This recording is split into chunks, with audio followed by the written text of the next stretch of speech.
keep this maybe a little bit more informal. And if you guys do have questions along the way, you can raise your hand or kind of blurt them out. That's fine with me. Would you like that or not? No, you can. Well, you can raise your hand, just and it'll be okay. So what I'm going to focus on today is religion's impact on women's suffrage here in Iowa. But we're going to see that it's going to be more than just religion. It's going to be a combination of immigration, societal expectations, gender norms, and alcohol as well. So my running title right now, still in the works, is Immigration, Expectations, and Libations. So it's a working title. So, all right. So this is just what we're going to be walking through today. Of course, being a teacher, I had to put this is what we're going to be doing today. This is what you can expect. We're going to go through background. Going to look at the Second Great Awakening. Maybe this will be a nice refresher of history for some of us. The temperance movement, and then we'll get to the last Iowa congressional vote. All right. Some key organizations before we get going. We have the National American Women's Suffrage Association, also known as NASA, right, formed in 1890 by combining two other groups. All right. We have the IESA, Iowa Equal Suffrage Association. They were officially formally known as the Iowa Women Suffrage Association and created Mount Pleasant, Iowa. All right. And then we have the WCTU, Women's Christian Temperance Union. The Iowa chapter is founded in 1874, only months after the national one is founded. Okay, so they got working real quick. So we're going to start on background. What has happened? I've kind of fast forwarded a tiny bit. That the Civil War has ended. 1865, we have the 15th Amendment, which effectively allows anybody, well, I should say anybody, men of any religion, any race to vote. No mention of women. Okay. It was known as the black man's time. All right. In Iowa, okay, roughly around that time, okay, when Iowa became a state in 1846, roughly almost 45,000. 1860s, so getting to the Civil War, have climbed a considerable amount, 674,000, and then only 6 years later, we're already at 2.2 million. Okay, the westward expansion and the amount of immigration that is occurring in the United States is really increasing those numbers. Right, the three top populated cities: Des Moines, Dubuque, and Burlington. Okay, so of course we have Des Moines kind of right smack in the middle. And then along the river, we have Dubuque and Burlington. Right? We're going to see a lot of immigrants stay in those areas as well, and that's going to be important for when we get to our voting. Okay? 70% of Iowa is still rural. All right, and that's going to be important because a lot of those very traditional Christian gender roles are very deeply rooted within the society, and it's going to be even more so in those rural areas. So the name of the game is not only convincing those in the cities, and we're going to see why it's a little bit tougher as well as the cities, but a lot of it's in the rural areas. Okay. So we have the traditional Christian gender roles. The man is the provider, leader, strong. He does the politics. All right. Woman is the mother, cooks and cleans, quiet and passive. To be involved in politics, which was considered masculine, was out of her sphere. Okay, her gender sphere. So that's why it was not acceptable. All right. Her supreme glory is to be subject to nature, milder, truer, and closer to the type of God's own dear submissions in the cross of his Son. This comes from a Catholic, all right, Horace Bushnell, which later on, I believe a descendant of his later writes the Bible from a female perspective. All right. But this is from Women's Suffrage, the Reform Against Nature. Okay, he did not agree with women voting. Okay, we're going to see Catholicism goes back and forth on this. Okay. At the time, we have societal expectations. She's in the home, taking care of the husband, the kids, the cooking and the cleaning. She's to raise the child, stay out of politics. Again, that's the man's territory. It kind of occurred two different ways. If it was the man's territory, it's gross, it's dirty, she shouldn't get into it. But women will later use that almost to help them try to get the right to vote. That we need, okay, well, if it's so dirty and gross and so manly, we need to bring morals into this realm. Okay, and it looks like us women are going to be the ones to do it. All right? This was the fear of what would happen if women made it into politics. She would abandon the family. Drinking, smoking, gambling. All right, well, the man is washing, taking care of the children. All right, this was the fear, and it was a very prominent fear that she's going to abandon. I do appreciate the chocolate that's on the table. I have to say that. Okay. Now, when it came to the religious side of things, Protestantism and Catholicism are the two top ones in Iowa at this time. Okay. A lot of Catholics are German and Irish immigrants, whether it's first generation or second or so on and so forth. And what you're going to see as time goes on, they're going to start to split away from the already built churches that were there in their cities and have their own German and Irish priests giving sermons. Okay. Catholicism is divided.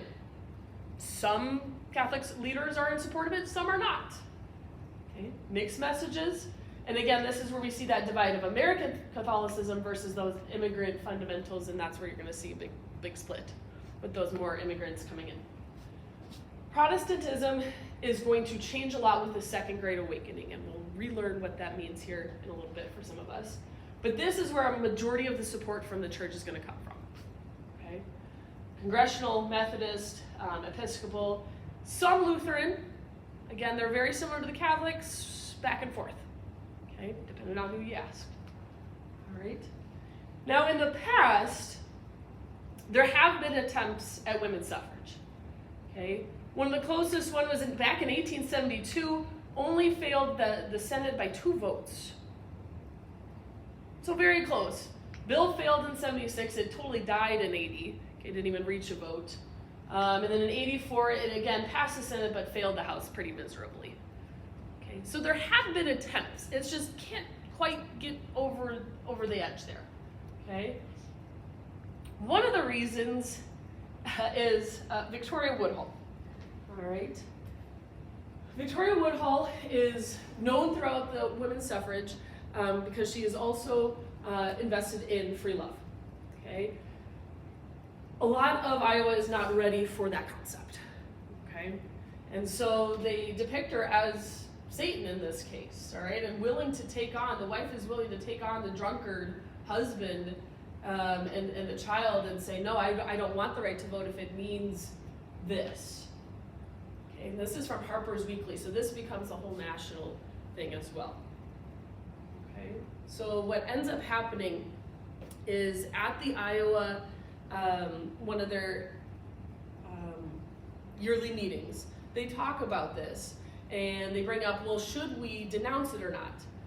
And one of the women, Annie Savory, is like, no, there's no reason to because we're not tied with it. We haven't said anything to support it. We haven't done anything with it. Why would we denounce it?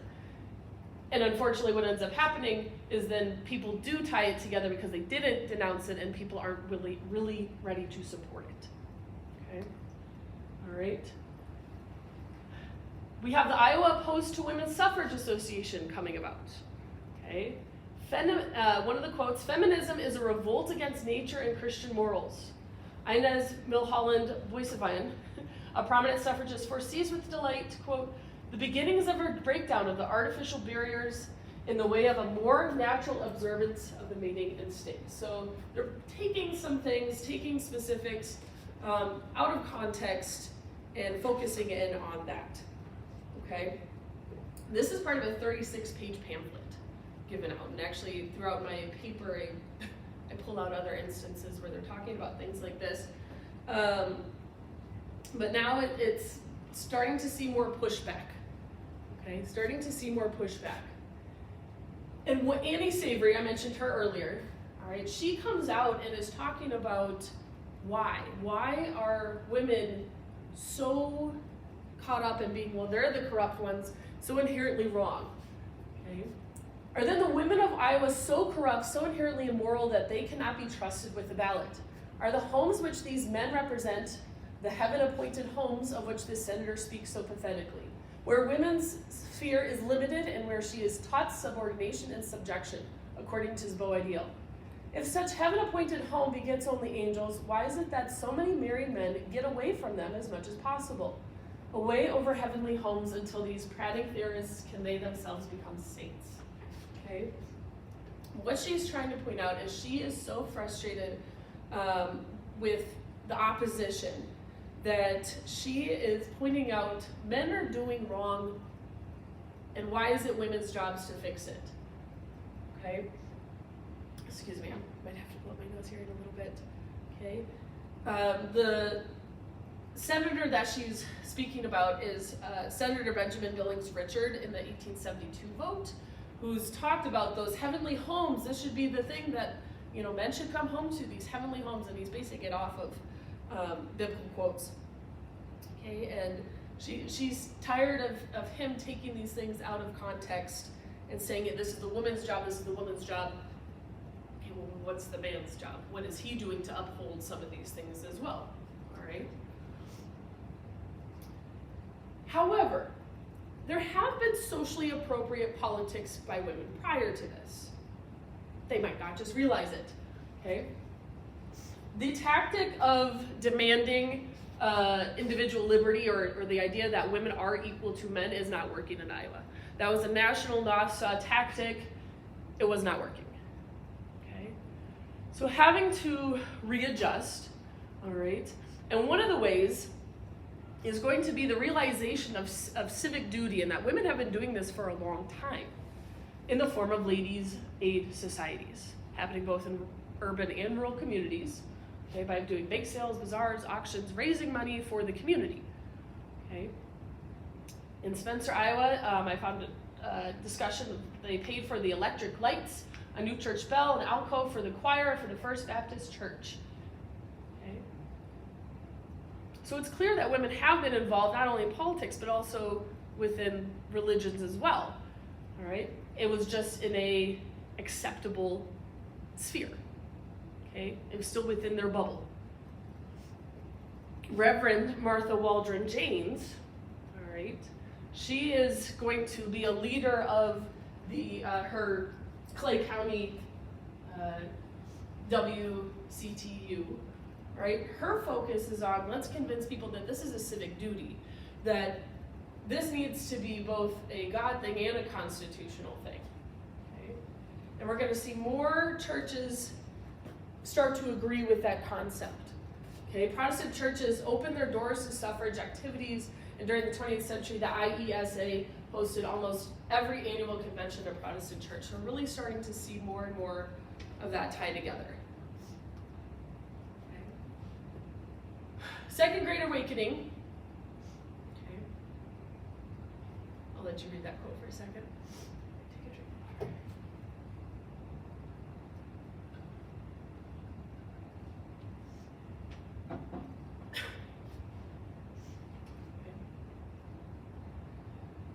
What is happening is that there are new focuses, interpretations of the Bible starting to come out. Okay, and it's more of the practice of looking at what Jesus Christ did and putting on helping others. Okay, whether that was through political or social reforms, even industrial reforms in terms of jobs. So I have some examples. Industrial reforms, working hours, wages, worker safety benefits. Social reforms could be anywhere between the lynchings, access to education, suffrage, temperance. Okay, temperance is alcohol. Okay. So there's this big change of wanting to help others, do something for others, not only within religion, but just throughout the country. Okay, and this is where we're going to see more of the Protestant church play a role in this. Okay, the Methodist Episcopal, the Congregationalists, some Lutheran, some Presbyterian, again also some Catholics. Okay, split on which reforms to support. Okay. The Des Moines Ministerial Association said that they are hardly in favor of women's suffrage, and they're going to end up putting out basically a set of sermons and distribute that to ministers all throughout Iowa that they can use then at their pulpit to attempt to convince others that this is why this is acceptable, not only socially but also via their religion. Okay. Here we have Reverend T.O. Rice. He is a Presbyterian, and he ends up writing he's not writing, excuse me, he does write a sermon and presents it on Christmas Day. And the focus is of women, which I found very interesting that this is the speech he's giving on Christmas Day. Okay? But it is ultimately only about women's suffrage, okay, and how it is not acceptable. And he's pulling verses out of the Bible. Here are a couple examples, a couple from Genesis, a couple from 1 Corinthians. Okay, I'll let you read those a little bit.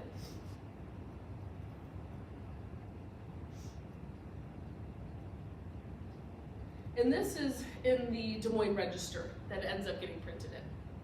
Okay. And so people can respond to the Des Moines Register. All right?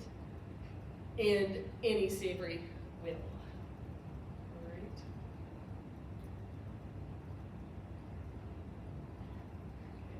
One of the big things he ends up talking about is not only the subservient, but the role of Eve.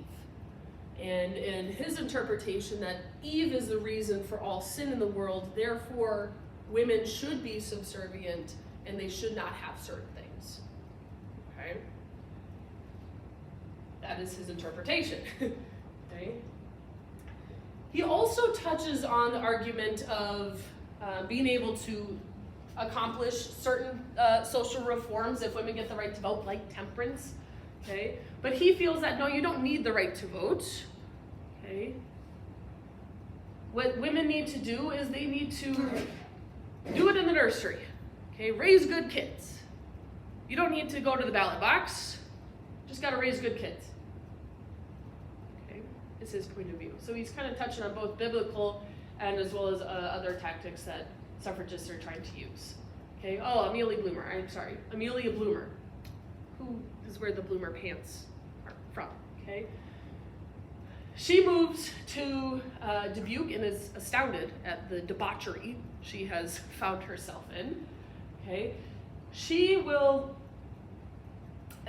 leads a great, I don't want to say attack on him, but she shoots down every single thing that he points out, okay? One of the big ones is pointing out that God is leading me to do this, to be useful. I'm gonna respect the limit of a certain sphere. I'm going to push. Okay. She then points out in this what Adam does. Okay, to point out it's not just an Eve thing. You can't just put all the blame on the female. Okay, which is typically done by a lot of the religious leaders. Always bringing up the woman in the Bible, what she did wrong, didn't do right, and tending to leave out the man side.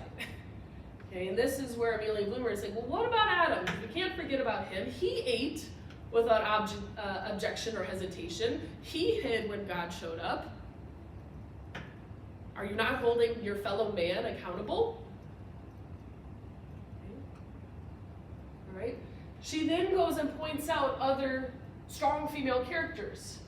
Okay, Deborah, Miriam, Pontius Pilate's wife, Huldah. All right, say, well, you're pointing out maybe a weak point maybe for potentially women, but it's all for all mankind. What about the strong ones? You didn't mention them. And those were approved by God of doing what are in the man's sphere, of being a prophet or being a religious leader. Okay, like Miriam leading the Israelites with Moses and Aaron. Okay, those certain things.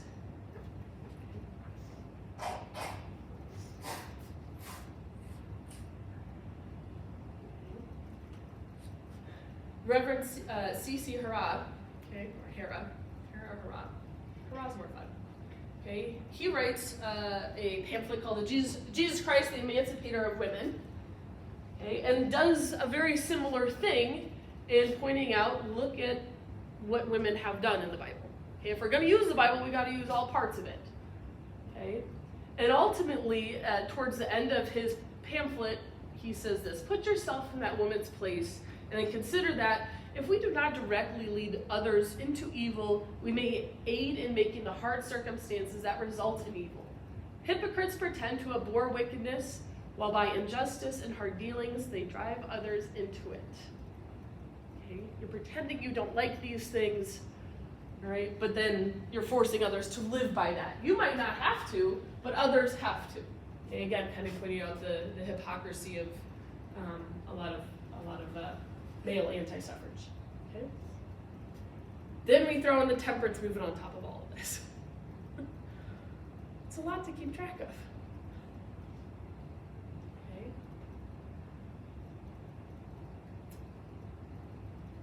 This political cartoon is done by J. Ding Darling. All right, Ding is his nickname.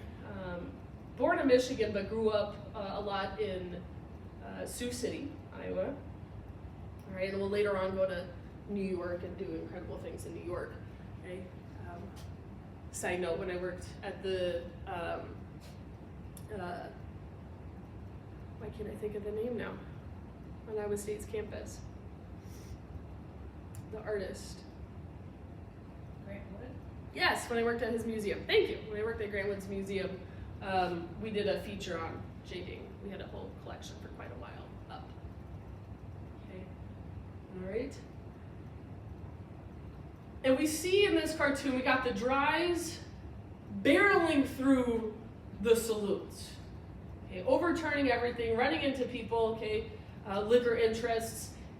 And to a degree, in certain areas, that almost is what it was, okay? Now, I'll get into that in a little bit, all right? This is from The Politics of God and the Women's Vote. All right, the WCTU was brilliantly organized to exploit labors and loyalties of every woman in small-town America.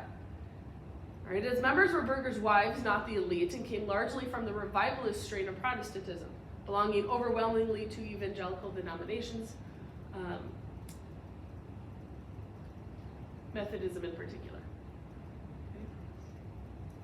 All right. So this is your average American. It's not resulting on as a result of the wealthy. Okay. Obviously, rooted in religion. It's in the title. That makes sense. Meetings opened with prayer, hymns are sung, a lot of scripture with references. All right. And they're going to become very closely tied with the Iowan movement, suffrage movement. Okay.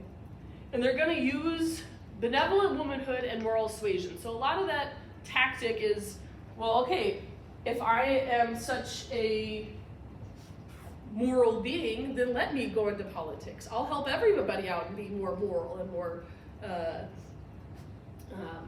ethical. Okay? Let me use my womanhood to make sure that the laws that we're passing will be acceptable for our children, okay, whether in education or in politics or wherever. Okay? You tie that in with the home protection ballot.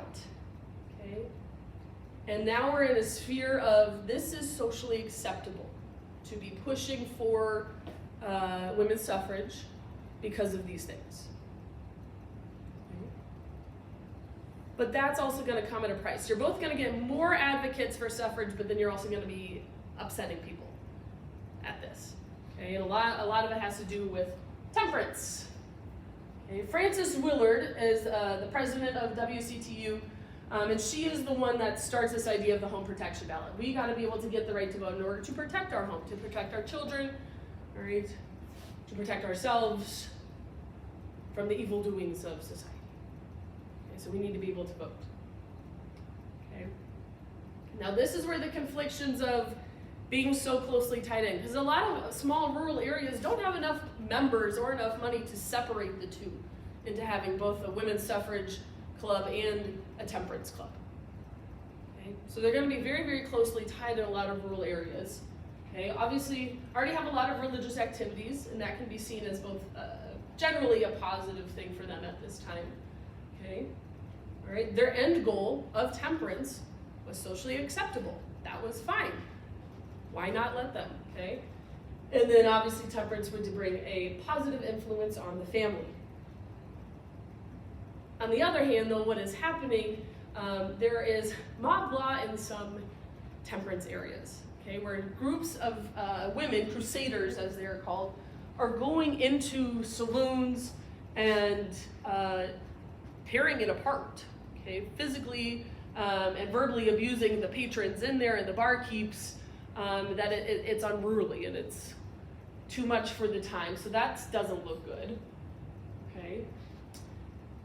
Many immigrants, specifically Germans, but there was some Irish concerns as well, of this was their culture, okay, tied in with creating specifically mainly beer, maybe a little bit of whiskey as well, all right?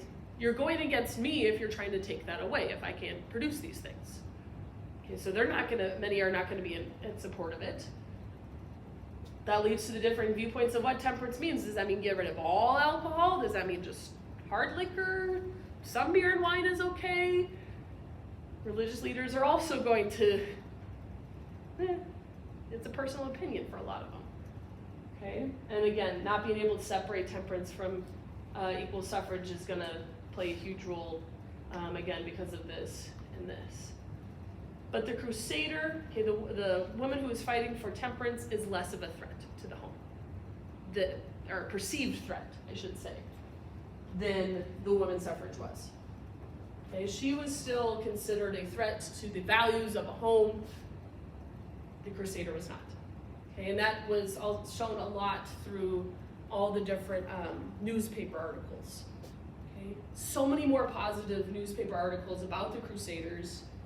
Okay, the good that they were trying to do versus the suffrage was either just very, yeah, this is what they were here for, very clinical, okay, or in opposition to. Okay. We lead up to the June 5th, 1916 referendum vote. It's going to be a special vote. Okay. All right. It is passed through enough to warrant that the men of Iowa can vote. Can women get the right to vote as well? Okay. Now, before they get to this, Iowa has passed temperance. They've passed prohibition. They technically didn't need the women to do that. Okay, they passed it in January 1916. Well, the vote's not until June. So what many are concerned about is, well, if women do get the right to vote, oh, prohibition's going to be here for a long time. And there are concerns about that.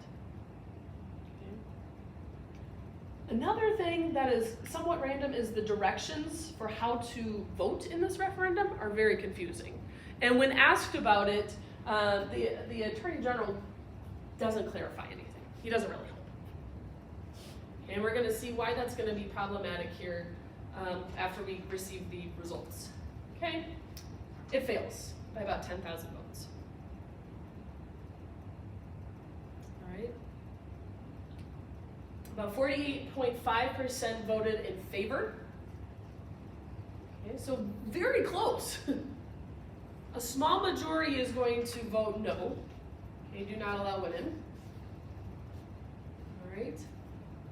48 counties out of the 99 will be in favor. The IACA will blame wet counties and immigrants for the most part. Okay, and they're ready to jump on that, especially German immigrants. Okay, it's 1916. I'll ask the audience, what is happening in the world in 1916?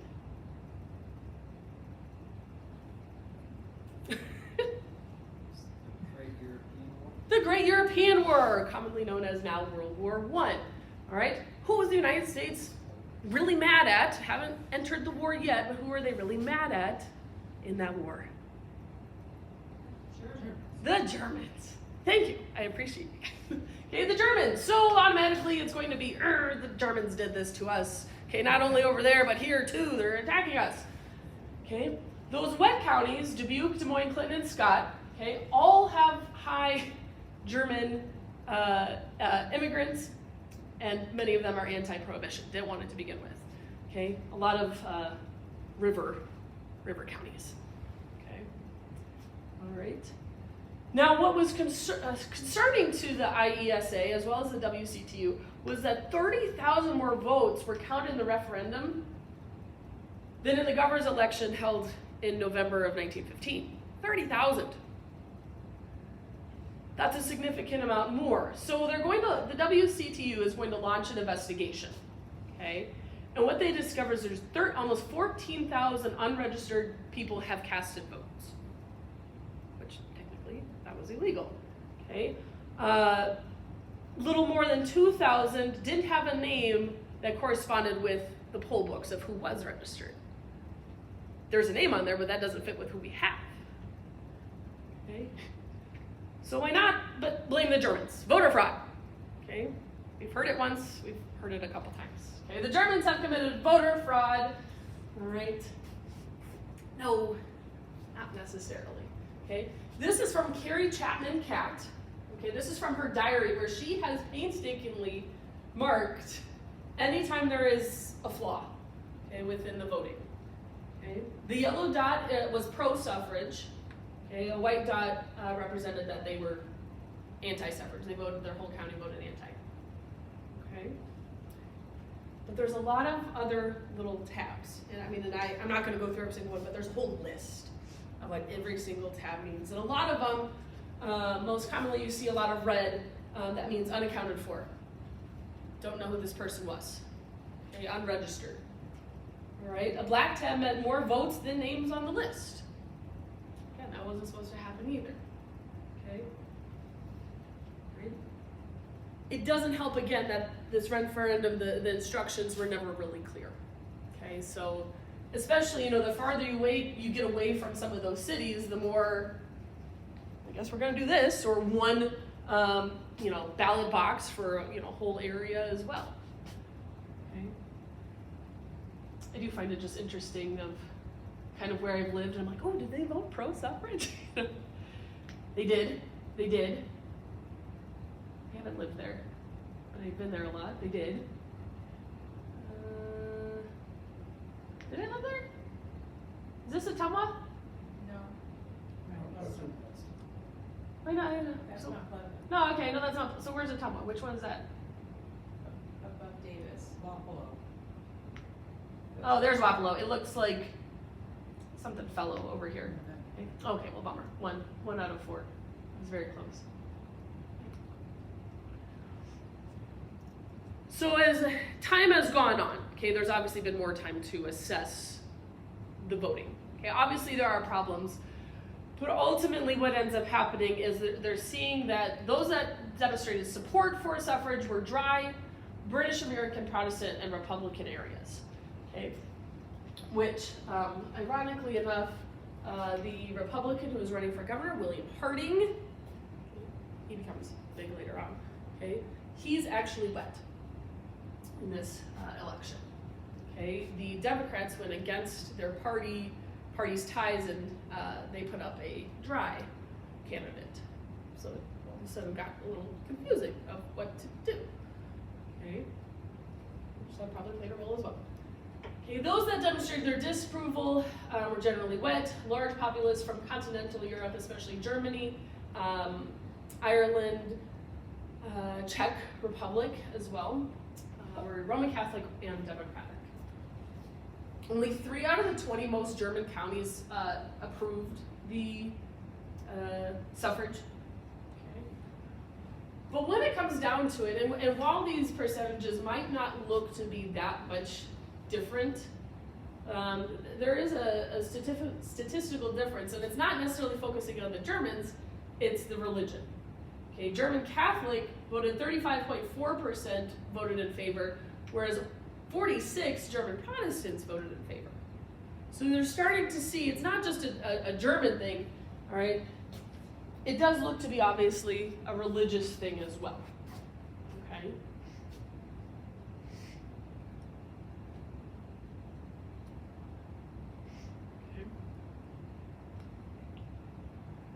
When it came to the cities, that wasn't a guarantee either, which I found very interesting, okay? So we have the 7 largest cities, okay, and what their county voted. Okay, so the rest, so city population voted this percentage pro-suffrage. This was what, as a county, voted pro-suffrage. Okay. So even though, yes, we talked about Dubuque, it's a river town, 32% voted in favor, whereas the rest of the county voted only 19% as a whole. That's a pretty statistical difference. Okay. Waterloo is relatively close, same with Sioux City. Polk County as a whole, the city voted less than, marginally less than the county as a whole. All right, Davenport makes sense. Excuse me. Okay. All right. Iowa will become the 10th state to ratify the 19th Amendment after an urging from William Harding. Okay. He urges them in January during his one of his addresses to Congress, and they will approve it in June or July. I think June. Okay. The 18th Amendment has already passed. Okay. Can I ask my family what the 18th Amendment was?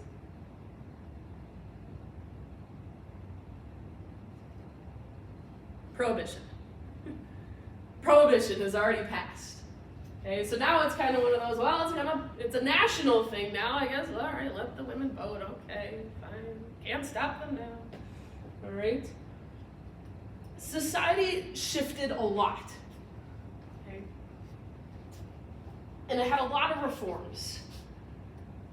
Potentially equal suffrage, well, not potentially, it was just too much of a change for a small majority of Iowans, whether that's due to the deeply Christian traditional gender roles, whether it's to the immigration, whether it's for the love of booze. There's a lot of reasons why I just couldn't quite get over that anthill. That's all I have. Do you guys have any questions? I do feel like I sped